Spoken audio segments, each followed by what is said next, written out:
Well, welcome back. It's been a little while since my last video, and today we're going to do something a little bit different. I'm going to talk about workflow, but not the workflows you would know it regarding processing and editing and cataloging, but my workflow that I use when I often go on location shoots. Now, a lot of my work is often highly planned. Sometimes it's not, and I've got a different way of working for that. But when I want to go out on location, and location shooting can be notoriously unexpected, you haven't got the control that you have in a studio over the lighting and the elements, which is actually what I love about it. But you can plan to a certain degree. So I'm going to show you some of the tools and methods that I use when I'm looking to go out on location and do some photography. Okay, so without wanting to teach you how to suck eggs, I'm going to go over some bits and pieces of software and apps that I use when I'm planning a shoot. And some of these are, like I said, are quite obvious, but I'm going to go through them anyway. So if I'm planning on going to an area that's not local, Google Earth is, and I'm sure you've all used it, is a great resource for that. There's been often times when I've been planning a trip, and Google Earth really come into its own. I can have a look at the area, find little roads or lanes, and work out some great vantage points to shoot whatever I'm shooting. On top of that, we have in the UK here, I don't know how worldwide these are, the Ordnance Survey maps, which are very finely detailed maps of areas you can buy. And these are great again for planning your shoots and looking at the area in great detail. Again, weather checks, pretty obvious really, but in the UK here we don't have a climate, we have weather, and it changes very, very rapidly. For instance, at the moment we're experiencing a bit of a heat wave here in the UK with very high temperatures, and today we're forecast for some rather nasty thunderstorms coming in, so we need to keep an eye on that, especially if we go out this evening, which I'm planning to, because we don't want to be caught out in the elements, especially in thunderstorms, which could be rather dangerous. And the best, far by far best bit of planning you can do, if it's possible, and it's not always possible, is to go on a recce, actually get out on the floor, out there, and go and visit the location and see exactly what you're dealing with. We can do all the planning we can online and using maps, but nothing replaces actually going out to the location, which stands to reason that it's not always possible. If you are out and about on location, great bits of kit to have with you is just a very basic level of compass, so you can work out which direction you're shooting and roughly try and work out where the light's going to be. Or if you want something a bit more detailed, I use an iPhone, and a couple of the apps that I use are one called Sunseeker, which will help you plan the light position and the elevation of the light when you're out on location. There's a free version and a paid version of that, and also Focalware is one that I also use on the iPhone. I'm not sure that is available on any of the platforms, but check that out as well. So those are all great little tools for planning. When you get out on location, you may find if there's a building in shot, you don't want to go back and realise that the sun is actually behind the building at that particular time of day and casting a shadow. So these apps can really good for planning the position and elevation of the light at any time of year. So some great bits of software there that's worth checking out. So I hope those bits of software will be of use to you. Some of them, like Google Earth, I'm sure you've used it before, but they are really good for planning, especially in strange locations that you've not been to before. You can find some great camera angles and certainly give you a bit more information for when you arrive on location.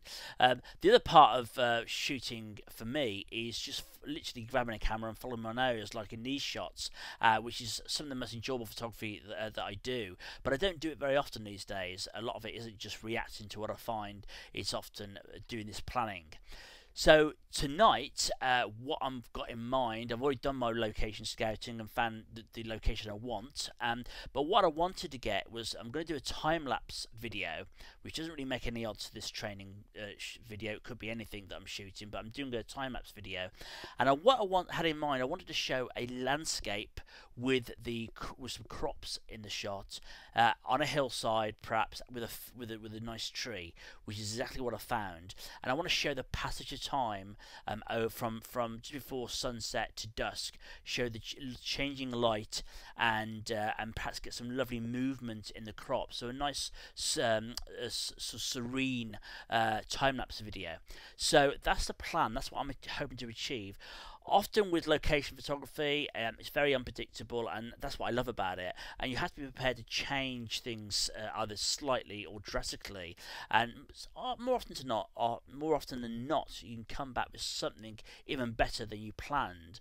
But likewise, occasionally you come back with absolutely nothing. So let's hope that's not the case tonight. But you never know what you're going to get exactly until you actually get out there with the camera. So in this video, in the next part of the video, we're hoping to go out tonight and capture some location photography. And I'll take you through any of the problems that we may get when we're there.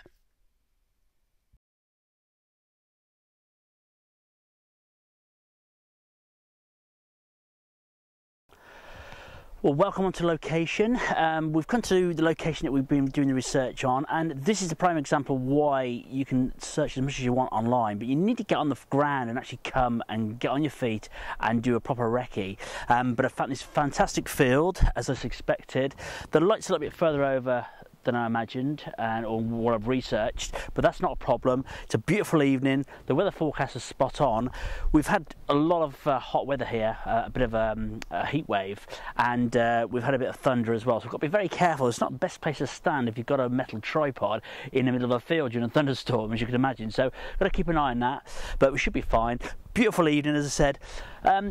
Now, what I've come across today coming here is obviously the light's a little bit further around than I thought. So I've got my meter here. Now this is the 5-degree spot meter, and it's an incident meter as well. Don't use meters that often, but they are still handy. So if you've got one, especially for landscapes, it's sometimes useful just to get a better idea of the contrast range in the shot. And we're going to be doing that, and I've worked out that I need to put either 2 to 3 stop graduated filter on. I've got a 3-stop with me that I'm going to put on, and we're also probably going to use a 2-stop neutral density filter. Why is that? Well, the image I had in mind for this location is I wanted to get the crops in the shot, but to get some movement in them. At the moment, the light's a bit too high to get the f-stop and the shutter speed combination I want. So with a 2-stop neutral density filter, or you could use a polarizer, it's just going to knock the exposure back, my shutter speed back by 2 stops, just to get a better motion in the corn. That's something else I wasn't expecting. Again, you can do weather forecasts and all that sort of thing, but till you get here, the weather can change very rapidly, especially in the UK. We haven't got really very much motion in the corn here, not as near as much as I would like, so the 2-stop filter was good to have in the camera bag for that reason. So we've got the Lee filter holder, which can hold some of the Lee filters and the high-tech filters that I use. And we're going to set the camera up. Now tonight I'm actually shooting a time-lapse video, but it doesn't matter. This video is all about kind of doing a bit of research and actually finding and thinking on your feet when you get on location, so that doesn't really make any difference, but that is what I'm shooting tonight. So we've actually bought a chair with us as well, because these little time-lapses can take a little bit of a long time to do, so sometimes it's nice to have a bit of chair to sit down on rather than sitting on the floor. So we've made ourselves comfortable, we've got a drink, and we're going to set up and start shooting that. But as the light drops, we may come across little problems, and if so, I'll talk you through them.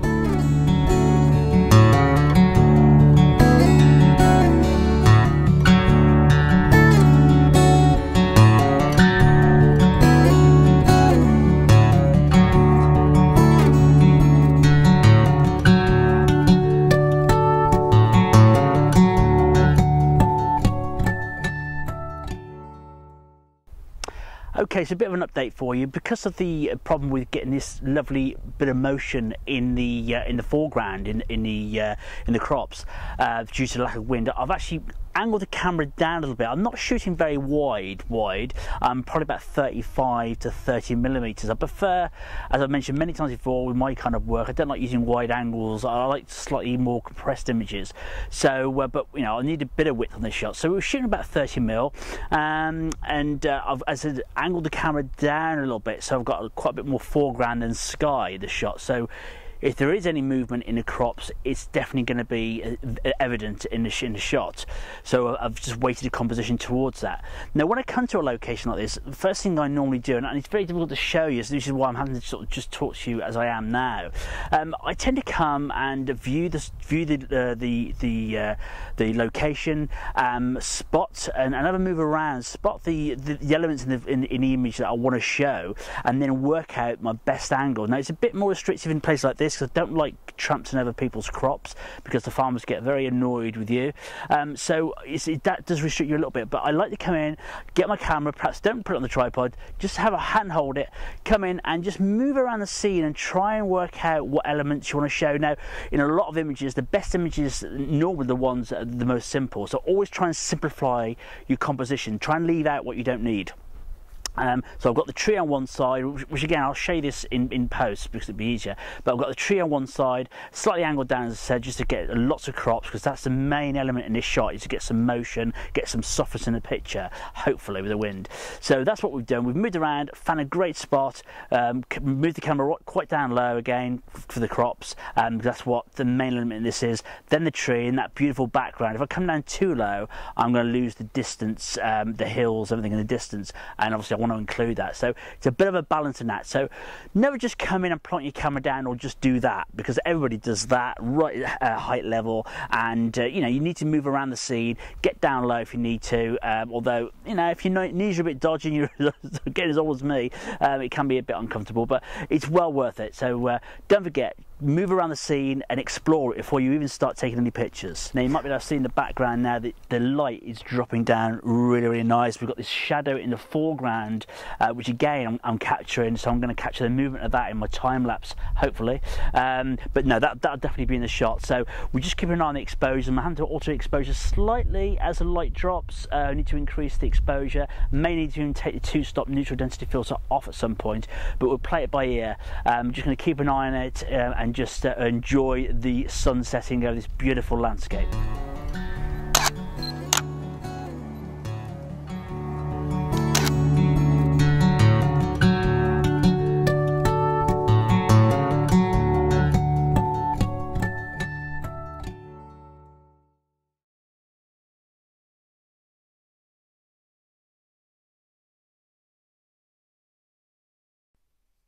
Well, welcome back. We're now in a studio and we've completed our shoot. As you can see from the video, the light was absolutely gorgeous, and that worked out really well. I did have some concerns, as I said, when I got there. The light was a little bit further around than I'd planned for, but I couldn't do a lot about that. And there wasn't a lot of wind, not as much as I was hoping for. We were on quite a high hill, and I expected a lot bit more wind than there was. But I'm glad to say, with the 2-stop neutral density filter that I put on, that enabled me to increase my exposure shutter speed by a couple of stops, and allowed what little bit of breeze there was to show. So in fact it worked out quite well. So despite all the planning that you do on these shoots and all these software and apps that we've got available to us, we're still really at the mercy of Mother Nature. And you know, sometimes we've just got to accept that either we're going to have to go roll with it and see what we get, or we're just going to keep going back to the location until the elements are absolutely perfect. And sometimes you're able to do that, sometimes you're not. So planning is very important, but as I said, you can't on location guarantee anything. But if you're happy just to go with it, as I said, sometimes you come back with much better images than you actually were hoping for, and sometimes, as I said, you come back with absolutely bugger all.